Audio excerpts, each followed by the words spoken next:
네, 이 시간 우리 아는 공동체에 주시는 말씀을 보겠습니다. 아는 공동체에 주시는 말씀은 마태복음 11장 9절에서부터 19절까지 말씀입니다. 이 말씀을 다 같이 합독하도록 하겠습니다. 그들이 떠나매 예수께서 무리에게 요한에 대하여 말씀하시되 너희가 무엇을 보려고 광야에 나갔더냐? 바람에 흔들리는 갈대냐? 그러면 너희가 무엇을 보려고 나갔더냐? 부드러운 옷 입은 사람이냐? 부드러운 옷을 입은 사람은 왕궁에 있느니라. 그러면 너희가 어찌하여 나갔더냐? 선지자를 보기 위함이었더냐? 옳다. 내가 너희에게 이르노니 선지자보다 더 나은 자니라. 기록된 바 보라 내가 내 사자를 내 앞에 보내노니 그가 내 길을 내 앞에 준비하리라 하신 것이 이 사람에 대한 말씀이니라. 내가 진실로 너희에게 말하노니 여자가 낳은 자 중에 세례 요한보다 큰 이가 일어남이 없도다. 그러나 천국에서는 극히 작은 자라도 그보다 크니라. 세례 요한의 때부터 지금까지 천국은 침노를 당하나니 침노하는 자는 빼앗느니라. 모든 선지자와 율법이 예언한 것은 요한까지니 만일 너희가 즐겨 받을진대 오리라 한 엘리야가 곧 이 사람이니라. 귀 있는 자는 들을지어다. 이 세대를 무엇으로 비유할까? 비유하건대 아이들이 장터에 앉아 제 동물을 불러 이르되 우리가 너희를 향하여 피리를 불어도 너희가 춤추지 않고 우리가 슬피 울어도 너희가 가슴을 치지 아니하였다 함과 같도다. 요한이 와서 먹지도 않고 마시지도 아니하며 그들이 말하기를 귀신이 들렸다 하더니 인자는 와서 먹고 마시며 말하기를 보라 먹기를 탐하고 포도주를 즐기는 사람이요 세리와 죄인의 친구로다 하니 지혜는 그 행한 일로 인하여 옳다함을 얻느니라. 아멘. 이 시간 공동기도문을 하나님께 올려드리도록 하겠습니다. 아는 공동체에서 드려지는 예배가 하나님이 받으시는 예배가 되게 하시고 아는 공동체에 하나님의 임재가 머무르는 은혜의 공동체가 되게 하옵소서. 아는 공동체 예배에 마음과 뜻을 같이 할 수 있는 새 가정을 보내주셔서 아는 공동체를 통한 하나님의 뜻을 이루어가게 하옵소서. 아는 공동체에 전도의 문을 열어주셔서 복음이 선포될 때 예수님을 믿고 구원받는 역사가 일어나게 하옵소서. 아는 공동체가 하나님의 마음으로 충만하게 하셔서 이 땅에 소외받고 고통받는 자들의 참된 안식처가 되게 하시고 그들의 필요를 채워주는 공동체가 되게 하옵소서.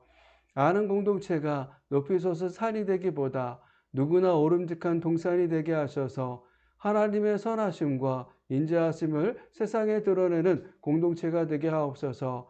아는 공동체를 목회하고 있는 윤종룡 목사에게 성령의 충만함을 부어주시고 아버지의 마음과 뜻을 깨달아 공동체에 잘 전달할 수 있는 은혜를 부어 주옵소서.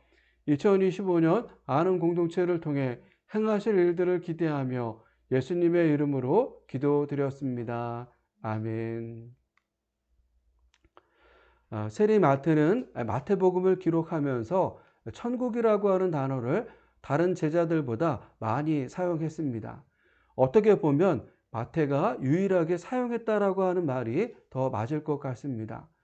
성경에서 천국이라고 하는 단어를 검색해 보면 총 37번 나옵니다.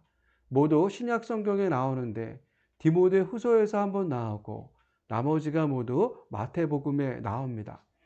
특별히 마태복음 내에서도 세례 요한이 요단강에서 회개하라 천국이 가까이 왔다고 선포할 때를 빼고 모두 예수님께서 공생의 기간 선포하셨던 말씀 속에 천국이라고 하는 단어가 나오고 있는 것을 볼 수 있습니다. 아마도 다른 복음서를 기록한 제자들과 달리 세리 마태의 기억 속에 예수님의 공생의 사역은 천국 복음을 전하시기 위해 애쓰셨던 분으로 기억되고 있는 것 같습니다. 오늘 말씀에도 예수님께서 요한이 보낸 제자들을 돌려보낸 후 무리에게 요한이 어떤 사람인지를 말씀하시면서 천국에 대해서 가르쳐주고 있는 것을 볼 수 있습니다. 11절 말씀을 보도록 하겠습니다. 내가 진실로 너희에게 말하노니 여자가 낳은 자 중에 세례 요한보다 큰 이가 일어남이 없도다. 그러나 천국에서는 극히 작은 자라도 그보다 크니라. 예수님은 요한에 대해서 말하면서 여자가 낳은 자 중에 세례 요한보다 큰 이가 없다라고 하실 만큼 요한을 극찬했습니다. 이것이 왜 극찬일까요? 성경을 보면 신앙적으로 훌륭한 분들이 많이 있는데 요한을 그들보다 큰 이라고 하셨기 때문입니다. 생각해 보십시오. 하나님은 선지자 이사야를 통해서 아브라함을 나의 벗이라고 하셨고 출애굽기에서는 모세를 친구처럼 대했다라고 했습니다. 다윗도 생각해 보십시오. 하나님은 메시아가 다윗의 혈통으로 오실 것이라고 하셨을 만큼 그를 생각하셨습니다. 이처럼 성경에는 여자가 낳은 위대한 인물들이 많이 있었습니다. 그럼에도 예수님은 이 모든 인물들보다 큰 사람이 세례 요한이라고 말하신 것입니다. 이러한 사실로 볼 때 예수님께서 얼마나 요한을 극찬한 것인지 알 수 있습니다. 그런 후 예수님은 천국에 대해서 가르쳐 주셨는데 이렇게 세상에서 아무리 큰 이라고 평가를 받는 요한일지라도 천국에 있는 작은 자보다 크지 않다고 하셨습니다. 무슨 말씀입니까? 영혼의 구원을 받아 천국에 들어간 자는 아무리 보잘것없는 자라 할지라도 아직 이 땅에서 육체적인 삶을 살아가는 세례 요한보다 높은 위치에 있다라고 하는 말씀이셨습니다. 이 말씀을 다시 생각해 보면 우리가 아무리 이 땅에서 좋은 평가를 받고 승승장구했다 할지라도 천국에 들어가지 못한다면 단지 이 땅에서 좋은 평가만 받고 끝나는 인생이 된다라고 하는 말씀입니다. 그만큼 예수님은 천국의 가치가 다른 어떤 것보다 귀하다라고 하신 것입니다. 오늘도 마찬가지입니다. 우리는 모두 이 땅에서 성공을 원하고 좋은 평가를 원합니다. 하지만 영혼 구원을 받아 천국을 소유하고 있지 않다면 우리가 원하는 성공과 좋은 평가는 이 땅에서 끝이 납니다. 그렇다면 우리는 어떻게 이 땅에서 인정받고 끝나는 인생이 아니라 영원한 천국을 소유하는 인생이 될 수 있을까요? 첫 번째로 우리는 천국을 사모해야 합니다. 12절 말씀을 보도록 하겠습니다. 세례 요한의 때부터 지금까지 천국은 침노를 당하나니 침노하는 자는 빼앗느니라. 예수님은 천국을 말씀하시면서 세례 요한의 때부터 지금까지 침노당한다라고 하셨습니다. 그렇다면 세례 요한의 때부터 지금까지는 어느 시기를 말하는 것일까요? 문자적으로 생각해 보면 세례 요한이 복음을 전파하고 세례를 베풀던 때, 곧 예수님의 사역이 시작되던 때부터 예수님께서 무리에게 세례 요한을 증거하고 계신 바로 그 순간까지를 가리킵니다. 그러나 더 깊이 생각해 보면 선지자였던 세례 요한의 삶은 아주 오래전에 끝났습니다. 하지만 예수님의 복음의 사역은 오늘날까지 계속되고 있습니다. 그렇게 여기서 말하는 지금까지는 오늘 그리고 내일까지도 지속되고 있는 시간임을 알 수 있습니다. 예수님의 이러한 말씀처럼 천국은 예수님의 사역 때서부터 오늘까지 침노를 당하고 있고 침노하는 자가 빼앗습니다. 그렇다면 침노를 당하고 있다라고 하는 말과 침노하는 자가 빼앗는다라고 하는 말은 무슨 말씀일까요? 여기서 침노를 당하나니라고 하는 말은 헬라어로 비아제 타이입니다. 이 말의 뜻은 폭력을 쓴다라고 하는 의미를 지닌 이 헬라어 비아조의 수동형 또는 중간형입니다. 이 비아조라고 하는 단어가 수동형으로 쓰였을 때는 천국이 무력이나 폭력에 의해 침략당한다라고 하는 뜻을 지니게 됩니다. 그래서 공동번역 성경에서는 이 말을 하늘나라는 폭행을 당해 왔다라고 번역하고 있습니다. 이 비아조를 수동형으로 해석한 것입니다. 하지만 이 단어가 중간형으로 쓰이게 되면 천국은 힘차게 뻗어나가고 있다라고 하는 뜻을 지니게 됩니다. 그래서 표준 세번역 성경에서는 이 말을 하늘나라는 힘을 떨치고 있다라고 번역하고 있습니다. 이 비아조를 중간형으로 해석한 것입니다. 어느 해석이 좋은 해석일까요? 제가 생각하기에는 이 단어를 중간형으로 해석한 표준 세번역 성경의 번역이 더 좋은 해석이라고 생각합니다. 왜냐하면 천국과 폭행은 어울리지 않기 때문입니다. 그렇다면 침노하는 자가 빼앗는다라고 하는 말은 무슨 말일까요? 여기서 침노하는 자는 헬라어로 비아스타이입니다. 이 단어는 자신의 목적을 이루기 위해 어떤 힘과 능력을 동원하는 데 있어서 관계치 않는 사람을 의미합니다. 마치 드라마를 보면 사람들을 동원해서 자신이 원하는 것을 얻기 위해 빼앗고 짓밟는 장면을 볼 수 있는데, 이러한 장면을 연상하게 하는 단어입니다. 그래서 이 말을 문자적으로 해석하면 세례 요한의 때부터 오늘까지 하늘나라는 힘차게 뻗어가고 있다. 한편 난폭한 자들은 그 나라를 약탈하려고 시도하고 있다라고 번역할 수 있습니다. 하지만 생각해 보십시오. 천국이 폭력이나 무력 등과 같은 불의한 수단과 방법을 통해서 정복될 수 있을까요? 우리가 알고 있듯 천국은 그러할 수 없습니다. 따라서 침노하는 자라고 하는 단어를 재해석할 수 있어야 합니다. 그렇다면 어떻게 재해석할 수 있을까요? 표준 세번역 성경을 보니까 이 단어를 힘쓰는 사람들로 번역하고 있습니다. 이 바이스타이를 힘쓰는 사람, 즉 사모하는 사람으로 재해석한 것입니다. 이러한 재해석으로 이 말씀을 다시 번역해 보면 세례 요한의 때부터 천국은 모든 사람을 대상으로 확장되고 있으며, 열렬히 천국을 사모하는 자들은 반드시 그 나라에 이르게 될 것이다 라고 번역할 수 있습니다. 이처럼 예수님은 지금 무리에게 천국을 가르치면서 천국은 오늘까지 확장되고 있으며 사모하는 자들이 들어가는 곳이라고 하신 것입니다. 국어사전에서 이 사모하다라고 하는 단어를 찾아보면 애틋하게 생각하고 그리워하다와 우러러 받들고 마음속 깊이 따르다라고 하는 뜻이 있습니다. 예수님은 천국을 애틋하게 생각하고 그리워하며 우러러 받들고 마음속 깊이 따르는 자들이 차지할 수 있다라고 하신 것입니다. 그렇다면 여러분들은 어떻습니까? 이러한 사모함이 있으신가요? 예수님께서 이 말씀을 하셨을 때 그 당시 사람들은 어떠했을까요? 이후 예수님의 비유를 보면 그들의 마음이 어떠했는지 알 수 있습니다. 16절과 17절 말씀입니다. 이 세대를 무엇으로 비유할까? 비유하건대 아이들이 장터에 앉아 제 동물을 불러 이르되 우리가 너희를 향하여 피리를 불어도 너희가 춤추지 않고 우리가 슬피 울어도 너희가 가슴을 치지 아니하였다 함과 같도다. 예수님은 그 당시 사람들의 마음을 어린아이들이 하는 놀이를 비유로 들어서 이야기했습니다. 어떤 아이들이 장터에서 결혼식과 장례식 놀이를 하기 위해 친구들을 불렀습니다. 놀자는 말에 친구들이 나오긴 했지만 그들은 피리를 불어도 춤추지 않았습니다. 여기서 피리를 불었다라고 하는 것은 결혼식 놀이를 한 것입니다. 결혼식이 얼마나 즐거운 시간입니까?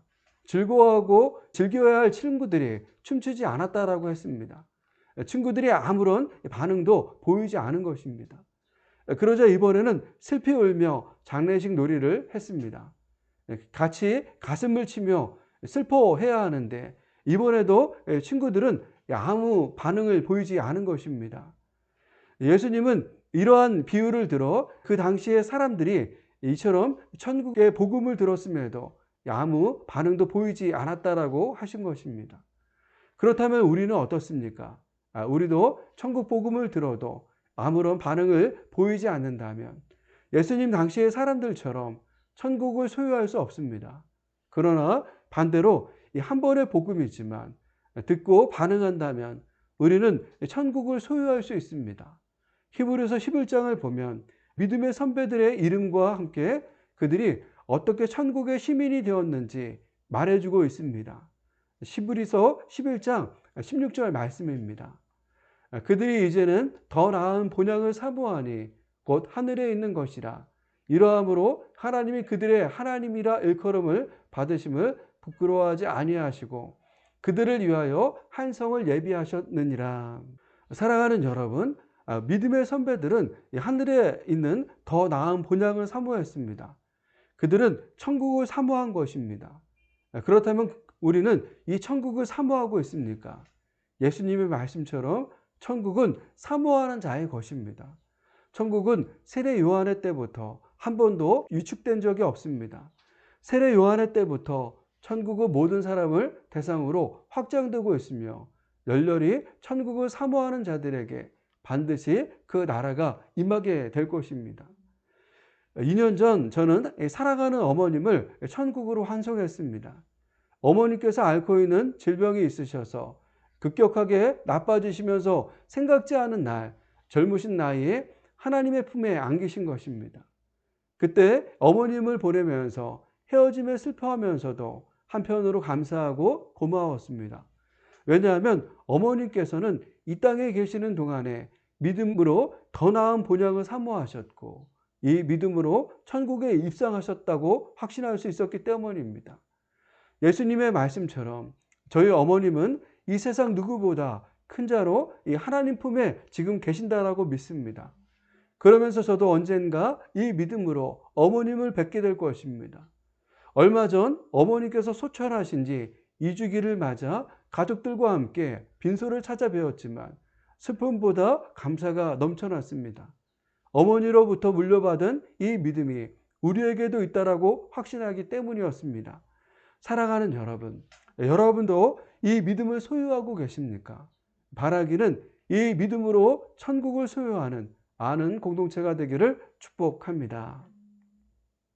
두 번째로 우리는 회개하는 자에게 천국이 임한다라고 하는 것을 기억해야 합니다. 20절 말씀을 보겠습니다. 예수께서 권능을 가장 많이 행하신 고울들이 회개하지 아니하므로 그때에 책망하시되. 예수님은 천국 복음을 전하시면서 동시에 회개하지 않는 도시들을 책망하셨습니다. 우리가 잘 아는 것처럼 예수님의 고향은 나사렛입니다. 그럼에도 예수님은 공생의 사역을 나사렛이 아닌 가버나움에서 시작하셨습니다. 예수님께서 가버나움에서 사역을 시작하셨던 이유는 이사야 선지자의 예언을 성취하기 위해서였습니다. 마태복음 4장 12절부터 16절까지의 말씀을 우리말 성경으로 보도록 하겠습니다. 요한이 감옥에 갇혔다라고 하는 소식을 듣고 예수께서 갈릴리로 물러가셨습니다. 예수께서 나사렛을 떠나 스불론과 납달리 지역의 호숫가에 있는 가버나움에 가서 그곳에 사셨습니다. 이는 예언자 이사야를 통해 하신 말씀을 이루시려는 것입니다. 스불론 땅과 납달리 땅이여 호수로 가는 길목 요단강 건너편 이방 사람의 갈릴리여 어둠 가운데 살고 있는 백성이 큰 빛을 보았고 죽음의 그림자가 드리워진 땅에 앉아있는 사람들에게 빛이 비쳤다. 예수님은 이사야 선지자의 예언처럼 가버나움에서 공생의 사역을 시작하면서 앞을 보지 못하던 사람들을 보게 하셨고 못 걷는 사람을 걷게 하셨습니다. 그러면서 나병 환자를 고쳐주셨고 못 듣는 자에게 들을 수 있도록 하셨으며 죽은 자를 살리셨고 가난한 자들에게 복음을 전하셨습니다. 이사야 선지자가 오실 메시아가 이러한 일을 할 것이라고 예언하신 대로 그 일들을 예수님께서 가버나움에서 행하신 것입니다. 생각해 보십시오. 가버나움에 거주하고 있던 사람들은 생각지도 않았던 메시아를 만났고 그 사역을 가장 가까이에서 지켜볼 수 있었습니다. 그들은 회당에서 이사야 선지자의 말씀을 들었을 것입니다. 그렇다면 이제 그들이 이사야 선지자의 말씀을 기억하고 있었다면 예수님의 사역을 보면서 예수님께서 바로 메시아이심을 알 수 있었을 것입니다. 그럼에도 그들은 어떠했습니까? 예수님을 메시아로 생각하지 않았습니다. 그저 불치병을 고쳐주고 자신들의 문제를 해결해 주실 수 있는 분으로 생각했습니다. 그래서 많은 사람이 예수님께 몰려와 병을 고쳐달라고만 하였지 자신의 죄를 되돌아보며 회개하지 않은 것입니다. 그러면서 예수님은 그들이 결정적으로 당신을 메시아로 보지 않고 회개하지 못했던 이유를 말씀하셨는데 그것은 그들의 교만 때문이라고 하였습니다. 23절 말씀입니다. 가버나움아 내가 하늘에까지 높아지겠느냐 음부에까지 낮아지리라. 내게 행한 모든 권능을 소돔에서 행하였더라면 그 성이 오늘까지 있었으리라. 이 말씀처럼 가버나움은 하늘에까지 높아지려 했습니다. 이렇게 높아진 그들에게 예수님께서 찾아오셨으니 그들은 예수님을 메시아로 볼 수 없었던 것입니다. 그렇다면 그들을 사로잡고 있던 교만은 무엇을 말하는 것일까요? 국어사전에서는 교만은 잘난 체하며 뽐내고 건방짐이라는 뜻을 지니고 있지만 성경적 교만은 하나님으로 인정하지 않는 것을 말합니다. 하나님을 하나님으로 인정하지 못하는 사람이 어떻게 하나님을 볼 수 있겠습니까? 하나님을 볼 수 없는데 어떻게 회개하고 돌이킬 수 있겠습니까? 그래서 잠언서 기자는 교만을 패망의 선봉이라고 하였습니다. 잠언서 16장 18절 말씀입니다. 교만은 패망의 선봉이요 거만한 마음은 넘어짐의 앞잡이이니라. 이러한 이유로 하나님은 교만을 싫어하셨을 뿐만 아니라 교만한 자를 대적하신다라고도 하였습니다. 베드로전서 5장 5절 말씀입니다. 젊은 자들아 이와 같이 장로들에게 순종하고 다 서로 겸손으로 허리를 동이라. 하나님은 교만한 자를 대적하시되 겸손한 자들에게는 은혜를 주시느니라. 이처럼 교만은 참 무서운 것입니다. 그럼에도 가버나움은 어떻게 그들의 교만이 하늘에게까지 높아지게 되었습니까? 앞서 말씀처럼 예수님께서 가버나움에서 행하신 권능의 의미를 그들은 바르게 이해하지 못했기 때문입니다. 예수님의 책망을 다시 한번 생각해 보십시오. 예수님은 권능을 가장 많이 행하신 고울들이 회개하지 않았다라고 하시면서 그 고울들을 책망하셨습니다. 이 말씀을 통해 우리는 권능을 행하신 예수님의 마음을 알 수 있습니다. 예수님은 가버나움에서 권능을 가장 많이 행하셨던 이유는 다른 것이 아니었습니다. 그들이 회개하고 돌이키는 것에 있었던 것입니다. 그럼에도 그들은 어떻게 했습니까? 회개의 기회가 주어졌음에도 회개하지 않고 오히려 더 교만해진 것입니다. 사랑하는 여러분, 오늘 여러분들은 어떻습니까? 여러분들은 하나님을 하나님으로 인정하고 계십니까? 아니면 하나님께서 행하신 여러 기적을 경험하고도 가버나움처럼 교만 때문에 하나님이 보이지 않으십니까? 바라기는 다메섹으로 향하던 사도 바울에게 임했던 하나님의 은혜가 여러분들에게 임하기를 축복합니다. 예수님을 인격적으로 만났던 바울의 삶이 완전히 변화되었던 것처럼 오늘 우리의 삶이 주님을 만남으로 변화되기를 축복합니다. 혹시 아직도 인생의 주인이 하나님이심을 믿지 못하는 분들이 계신다면 이 시간이 여러분들에게 주어진 가장 좋은 시간이 될 줄 믿습니다. 하나님은 오늘도 회개하는 자에게 천국을 선물로 주십니다. 우리의 삶은 이 땅에서의 삶으로 끝나지 않습니다. 이후 예수님께서 말씀하셨던 것처럼 심판날이 우리에게 있습니다. 이 심판날 우리 모두 하나님 나라의 영광에 들어가는 이 아는 교회가 되기를 축복합니다.